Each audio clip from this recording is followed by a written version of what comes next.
আমাদেরকে আল্লাহ তাআলা সৃষ্টি করে দুনিয়াতে পরীক্ষা নিরীক্ষার একটা ময়দানে পাঠিয়ে দিয়েছেন, নাকি খুব শান্তির জায়গা জান্নাতে পাঠিয়েছেন?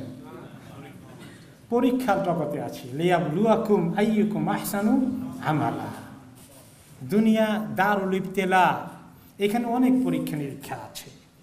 এই পরীক্ষা নিরীক্ষার একটি বড় চ্যালেঞ্জ হচ্ছে শয়তানের সঙ্গে দুশ্মনীর পরীক্ষা।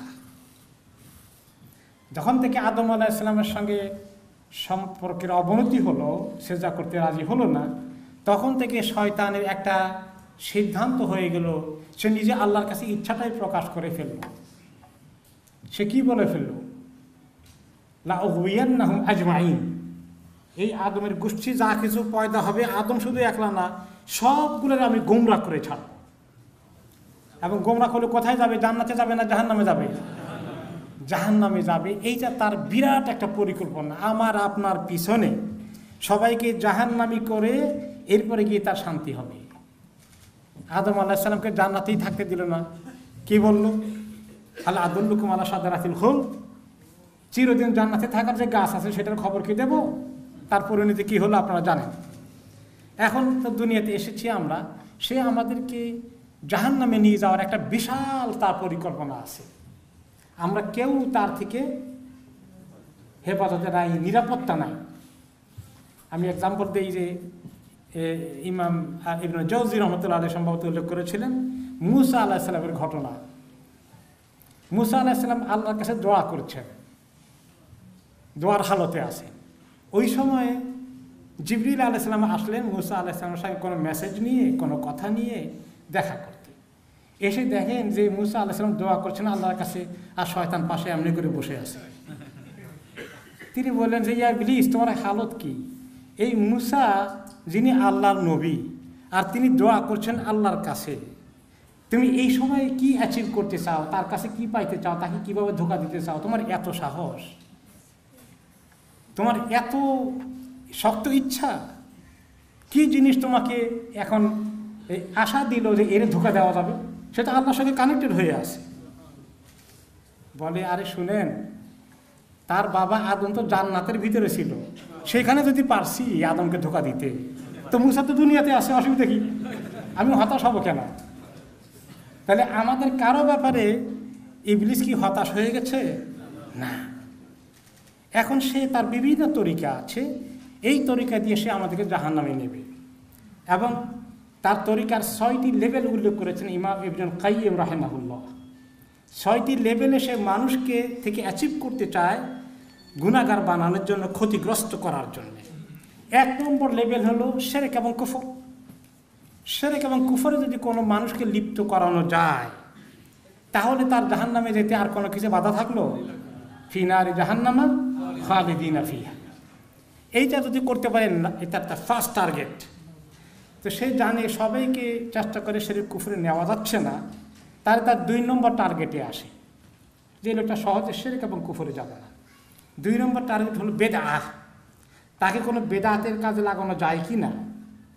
কারণ বেদাত হয়ে গেলে দ্বীনের কনসেপ্ট চেঞ্জ হয়ে যাবে, কোরআন হাদিসের বাইরে অন্যদিকে ছুটে যাবে, গোমরাহির রাস্তার দরজা খুলে যাবে। কাজে কোনো বেদাতকে দ্বীনের নামে, বেদাতটা কিন্তু গান বাজার নাম বেদাত নাকি? বেদাত কি জিনিস? মানুষে খুব দ্বীনের বড় মহব্বতের জিনিস করে মনে করে আমল করে, কোরআন হাদিসের মতো মনে করে। আসলে কোরআন হাদিসের জিনিস না, খুব সুন্দর আমল আবিষ্কার করেছে, অনেক জিলাপি খাওয়া যায় সে উসিলা, এরকম আছে না কিছু? এইরকম ইবাদত নিয়ে তাকে যদি ব্যস্ত করা যায়, তাহলে শিরক কুফর না হয়ে গেলে এই বেদাত ঢুকে দেওয়া গেলে এই বেদাত থেকে কিন্তু শিরকে কুফরে যাওয়া সহজ হয়ে যাবে।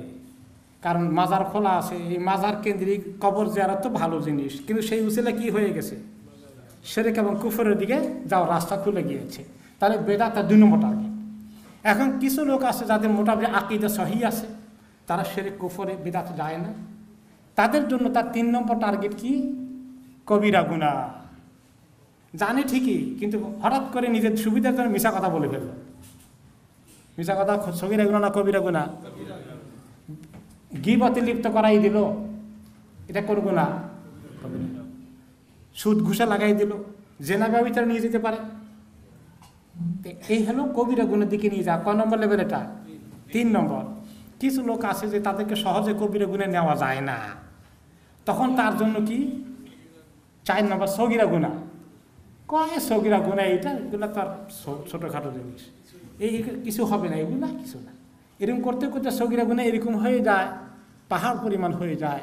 এই জন্য রাসূলুল্লাহ সাল্লাল্লাহু আলাইহি ওয়াসাল্লাম বললেন, ইয়াকুম ওয়া মুহাক্কারাতিয যুনুব, খবরদার মানুষ ইগনোর করে এইরকম হালকা হালকা মনে করে গুনাহ করে, এগুলা থেকে সাবধানে থাকবা। এগুলা মানুষ একটা লোককে হালাক করার জন্য যথেষ্ট। কয় নম্বর গেল?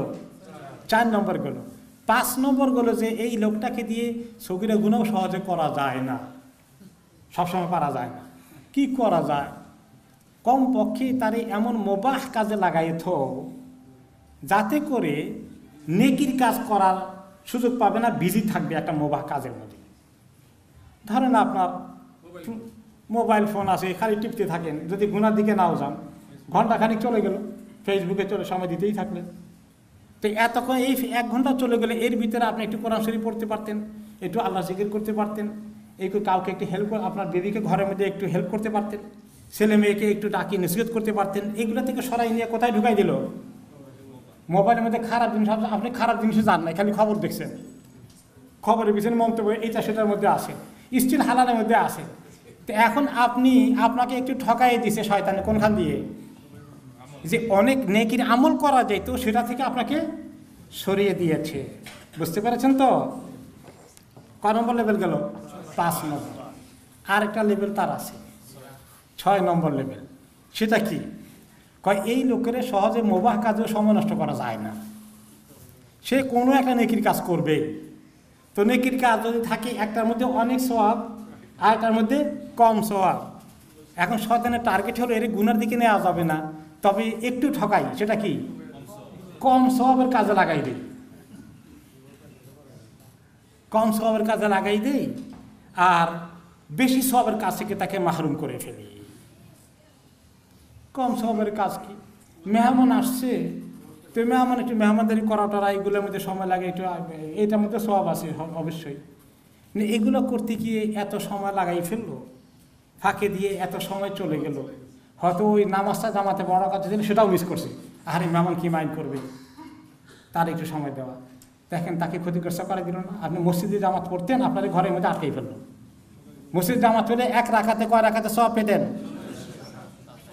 আর এখন ঘরে পড়তেছেন 1 রাকাতে 1 রাকাতেরই পাবেন। দেখছেন? বুঝে আসছে? এখন আমরা বুঝতে হবে যে সে আমাদের কত বড় দুশমন, কত ক্ষতি করতে চায়।